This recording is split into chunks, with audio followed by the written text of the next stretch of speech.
ডিব্ৰুগড়ত থকা দ্বিতীয়টো দিনত আমি কি কৰিলোঁ বলকচোন চাওঁ। এইফালে সোণটো যে তাৰ হাতটো দাঙি কিবা অকণমানি নিচিনাকৈ দেখাই আছে আগত বহি। তাৰ মানে সি ক'ব বিচাৰিছে যে আমাৰ মৰিগাঁওখন ডিব্ৰুগড়ৰ তুলনাত তেনে অকণমানি।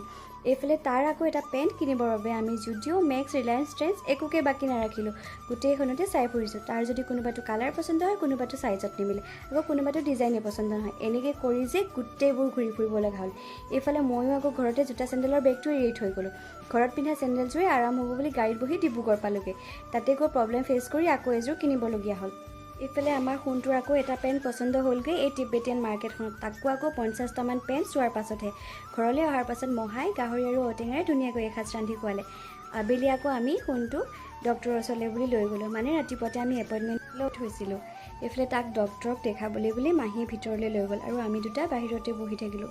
তাৰপাছতে সিহঁতে ওলাই অহাৰ পাছত আমি আকৌ ঘৰমুৱা হ'লোঁ। আকৌ লগ পাম দেই নেক্সট মিনি ব্লগ।